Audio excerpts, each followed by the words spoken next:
Hey, it's me, Hrishikesh Kannan, popularly known as Hrishi K. Subscribe to my YouTube channel and hit the bell icon now to get the latest videos and get taken into a world of entertainment, culture, sport, business, and current affairs. A little birdie tells me that you started your career as a radio jockey. Do you have great memories of those days, Nani? Can you share it with us? You're an inspiration to a lot of radio jockeys. Actually, but I was a very bad radio jockey. I think I was. Why do you say that? I mean, no, because I never really liked my voice when I was in RJ. Maybe it's better now, but when I was in RJ, everybody were happy with it. Even my colleagues really liked it a lot, but somehow I was very embarrassed about it. I remember I used to turn down the volume in the office itself when my show was going on because I didn't want anyone to hear it. So, but that was like I just tried it out, and I have a lot of respect for RJs who can really speak well non-stop. Because for me, it was like a big question mark, and then I used to struggle every day. But I think I managed it. I pulled it off quite decently.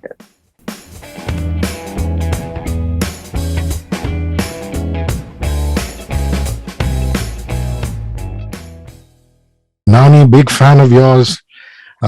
Wonderful to see you, and most importantly, many, many congratulations, because Shyam Singha Roy has become a worldwide hit. People from all over the globe have been enjoying it. Your phone wouldn't have stopped ringing, Nani. Hey Hrishi, thank you. Yes, like you said, the film came out on 21st last month, and since then, yeah, non-stop on social media, on the phone, messages, calls, and everywhere. And that's when I realized, almost it felt like again like a release day. In fact, more than the release day. Suddenly, everyone getting to watch the film from every corner, and particularly in these times, to be able to watch it from wherever they are. I think whoever wanted to watch it and missed it in theaters, for them, they immediately, jumped in and watched immediately as soon as it got out. So there was so many messages, and the thing with Shyam was that those messages were not very short, like saying the film is good or they liked it. Everyone were like writing these huge paragraphs and telling us about their experience and stuff. So that rarely happens, and it happens only with good cinema. So I'm happy. Nani, you actually segued beautifully into my next question, which is the box office collections itself was so fabulous, even with the Omicron wave going along, that this is a double whammy for you. For those who turned around and said cinema is going to change, you saw great box office collections, and you're seeing the OTT boom also. So how do you view that box office success versus success on OTT? I always believe that there is nothing which can replace the experience of a movie watching, in theater, because that'll always be there. And of course, in times like this, when there's a pandemic and all that, OTT is like a boon where we get to reach out to everyone in these uncertain times. But otherwise, also. Now OTT has become so much stronger, so much bigger, and particularly for no matter what, the first day morning show or the theater crowds will always be there. But there are so many people who won't be able to go to a theater, or the film won't be available around them, or for so many more reasons they won't have they catch the film in theaters. So for all of them, OTT is always like a great option for them to watch so many films. I myself have started watching so many films from different regions and different languages after initially when I remember around 2015-16, at that time I used to miss out on a lot of films, and because I'm shooting continuously, I never really got to watch them, even though I heard great things about a certain film in Malayalam, a certain film in Hindi. But now I have any film, I get to know that it's good immediately. I go check it out on OTT. So that's a great advantage. And in times like this, for a film to come out and do well in theaters and again do so well on OTT is truly phenomenal. And I'm so happy and glad that it happened with Shyam Singha Roy. And anybody who's familiar with Southern cinema, Telugu cinema, knows that you're such a massive mega star. But I'm just so happy that, this is bridging the gap, and people north of the Vindhyas are enjoying what you're doing. Of course, Shahid Kapoor told me in as many words when the Jersey interview happened, saying that when he saw you, when he saw Nani's performance, he broke down in tears. Has he told you that? No, I've also heard that in interviews itself. We were supposed to meet. We were supposed to catch up. That didn't happen. So I maybe will soon do, and I definitely want to talk to him about how the experience was. Because I'm sure he will want to know mine too. And somehow with the films, me being very busy here, and the shoot, entire Jersey shoot happening, up north, we really didn't get to meet or anything like that. But maybe during Jersey release time or post release, I'm sure I'll meet him, and then maybe we'll share all those things. Yeah. Nani, let's talk about the role. What I found fascinating is, apart from the entertainment, I mean, it's wonderful. There are dances, it's vibrant, it's colorful, but it talks about two very, very important social aspects. One is the rise of communism in Bengal, and it's very different from the communism that you see in Kerala, the communism that you see in Bengal. And it also talks about the decline of the Devdasi system. And you just easily flitted into the whole Bengal aspect of it. We'll come to the Hyderabad aspect of it, or the other modern aspect later. But have you read up on that particular era, on communism in Bengal? Have you read up on the Devdasi system? Let's talk about the research. What is the stuff that Rahul gave you to read? I mean, you yourself are so personally invested in this project. Let's talk about the prep. My research was more on the personal side for how to play the character and how to bring in that feel and vibe and honesty of the script on to the screen through the actors, acting and expressions. Because with the other research part, I completely trusted my team, and the way they have briefed me, I've got enough clarity about how it should be, what it should be, and we had a great team like Rahul Sankrityan, director, and our DOP Sanu Varghese and our art director Avinash. All of them really did a lot of homework and a lot of research to get the palette and tone and mood and the details right.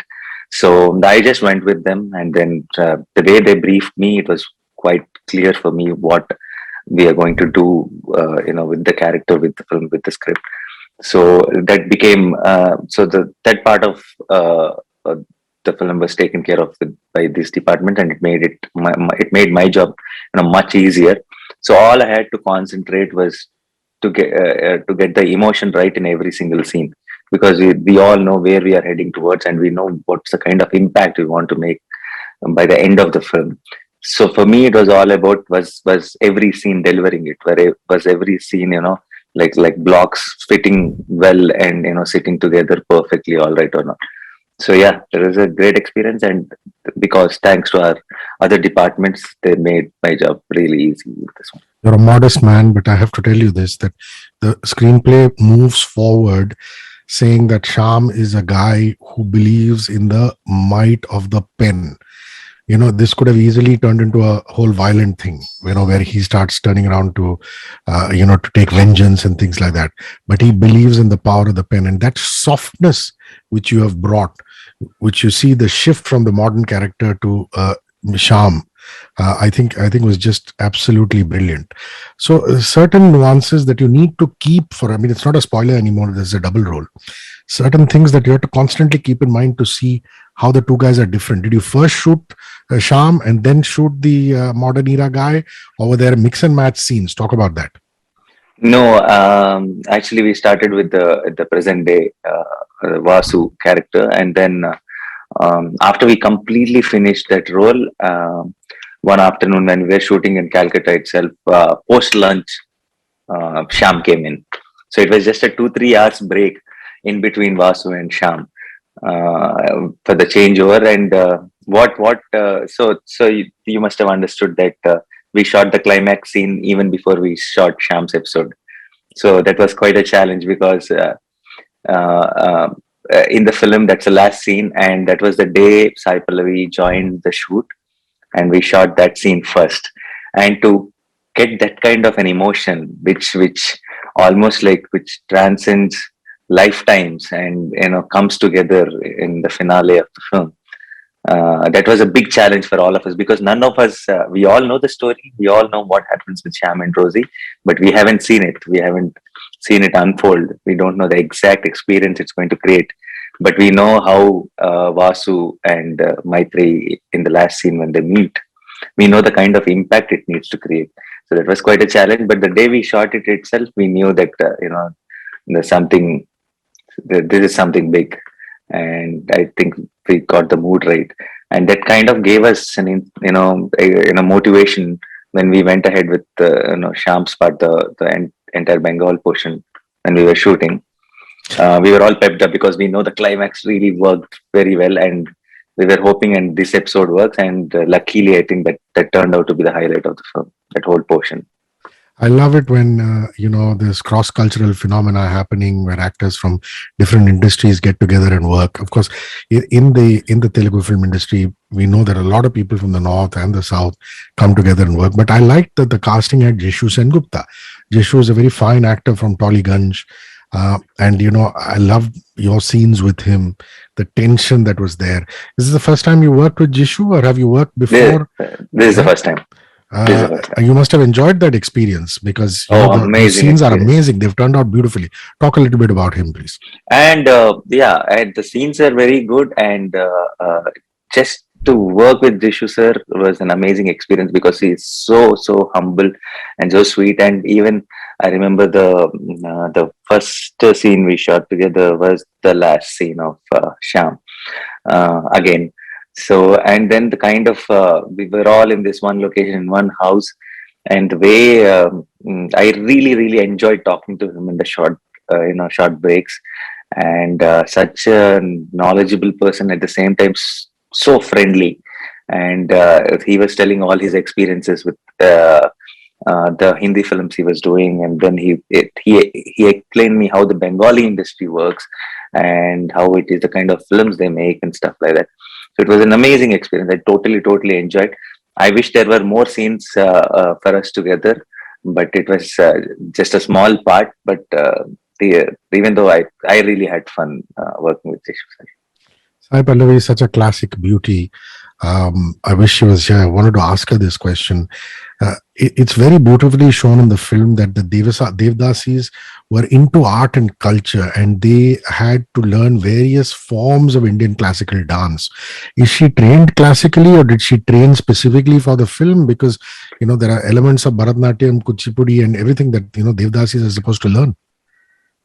I think from what I know, she didn't have any classical training before, and she's an amazing dancer, and she whatever she takes up, she delivers her best. She gives her 100%, and I know how much hard work she put in to get that right. Even when she was brilliant in a take, she used to find some faults with it, and she used to ask for one more. And we all used to be surprised that she is noticing such small details when we all thought it was so amazing. So Pallavi is someone who really doesn't give up till she gets it perfect, and that really helped us. She playing Rosie's character, because she really made sure that Rosie Maitri's character was so believable, and people really when they watch the film, they forget Pallavi for some time. They actually started believing that it is Rosie on screen. So, yeah, she was amazing, and she didn't have any classical training, but she did train for this film. She before they started shooting her introduction song in that part, she did go every single day for rehearsals, and I think a month before or something, the choreographer Krithi Maheshi and her entire team came to Hyderabad, and there were rehearsals every single day. And I also thought that what Madonna did, especially in the courtroom scenes, which feature both you and her, Nani, is, she brought a very stoic presence, but at the same time, she's fanboying over the opposite side lawyer, which I thought was a very interesting plot point. Did you workshop a lot with Madonna, or, in lockdown, what can you do? I mean, did you get on Zoom? Did you read, or was it just instinctively? Absolutely. I met her on location in the shot, like how Vasu meets her suddenly as a lawyer. I met her like a lawyer in the lawyer getup, and then we started shooting those scenes. And I think being a Malayali, the way she owned the character and the way she spoke her lines, and she dubbed for herself in the film. Oh, I wow. think it's amazing. Yeah, because I cannot imagine myself dubbing in Malayalam. And she dubbing in Telugu and getting it so right. And a lot of people told me after watching the film that the way she played her role was truly a class apart, because she did bring that class. It was not just it is a very thin line. If it could go a little, it could become a comedy kind of a role also, because like you mentioned, for the same reasons. But the way she really pulled it off, there was a certain grace to that role, and I think she did an amazing job. Nani, I what I love is that Rahul and you have not compromised on the scale of this film at all. Is that another reason why it took so long in the making? Because I'm sure during the pandemic, and all producers are doing that these days, they're turning around and cutting corners and saying, why do we need to be extravagant? These are tough times that we are in, and this and that. Kudos to you guys that you kept your vision. Was it difficult to keep the scale of this? Because this is really an epic story. I mean, it's not I'm not saying it's a Bahubali, but it's still epic in its mounting. Talk about that, keeping that ethos. Actually, thanks to our producer Venkat Mohanpalli garu, we didn't have to cut anything. In fact, we ended up spending more than what we thought, because when we were shooting in the set, that the whole entire temple set, which is spread over 7 acres of land, and it's a huge set. And when just in the beginning of the second wave, we were almost 80% done with the set, and we only had 20% balance. But we had to stop the shooting because there was a second wave, and we couldn't do anything. And during that second wave lockdown time, there were these heavy winds and rains which destroyed the set entirely. So for the 20 days balance, they had to put the entire set again, and not even on for a single day did Venkat Mohanpalli garu said, let's cut down something or anything. He said he gave us all the freedom, and he said, we just need a great film on hands. That's all. You just go all out, and that made things easier for Rahul and me, and that reflects in the output of the film also. That's wonderful. I love the fact that Mickey's done some great music for Vasu's character, the modern character. There's a lot of hip hop and rap kind of vibe, and there's a very classic vibe for Shyam's character. The album must be on your playlist. Enjoying listening to it?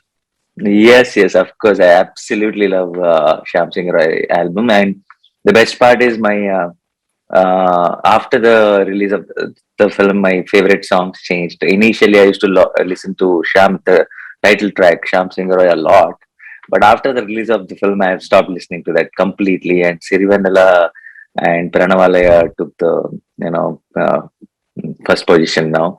So and the thing with Mickey's songs is that the more you listen to them, it grows on you, and it becomes very, very special. It's very addictive that way. So, and Shyam Singha Roy, and particularly after you watch the film, and then the scenes start playing in your head when you listen to the songs. So it's like revisiting the film every single time you listen to the songs. So for me, whenever I think of Shyam Singha Roy, I play the songs, and then the whole film runs in my head. So it's an amazing thing. The little birdie tells me that you started your career as a radio jockey. Do you have great memories of those days, Nani? Can you share it with us? You're an inspiration to a lot of radio jockeys. Actually, but I was a very bad radio jockey.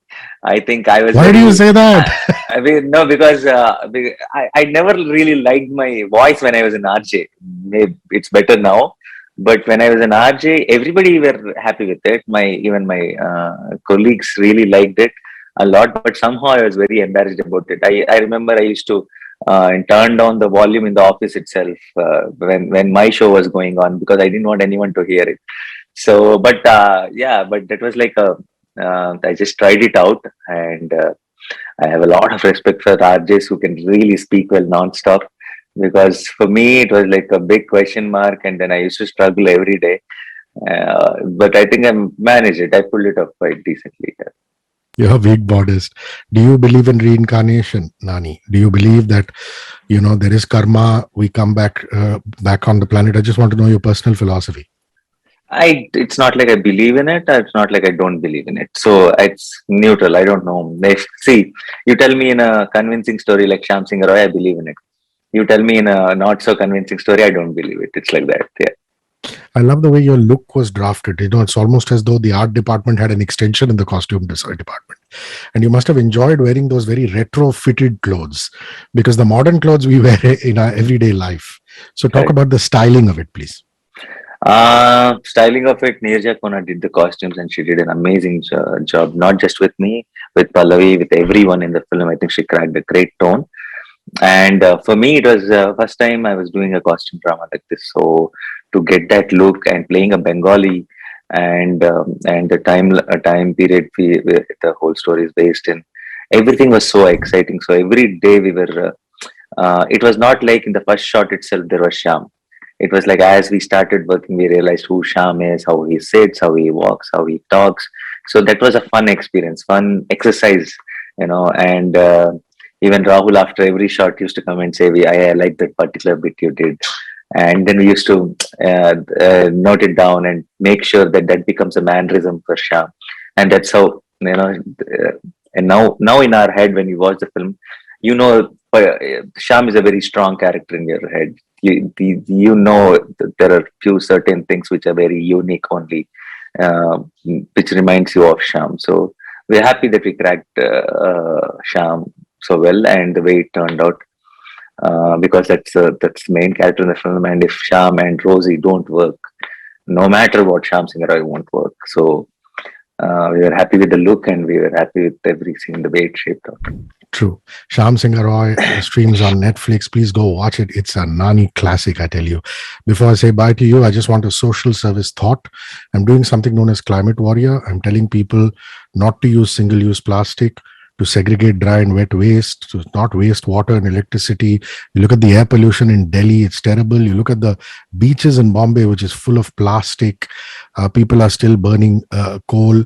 What is it that we can do to protect our environment? A lot of people in the South are composting and things like that. What do you and your wonderful wife do to try and save the planet in small ways? Like particularly my wife is, I think, very, very, very adamant about, wasting even a cup of water. Sometimes, like, even when I just open the tap to brush and all that, she comes and shuts it off. She says, she doesn't even let me have that little water also, which I really need. So I think not everyone needs to be so harsh, but still start small. Every small thing counts when it comes to, our responsibility of saving our planet. And it need not be something big, but like you said, to stop using plastic or single-use plastic, and to segregate the waste, and all that really counts. Even if you not for one moment in a day, if you start doing it, even that brings in change. And I think we are really in bad need of it, and we are running out of time. It's time, I think, everybody starts doing something about it. I was always a fan of your work. I'm a fan of you as a human being after this. Lots of love, Nani. Thank you for the joy. Thank you for the joy. Thank you so much. See you soon. Bye.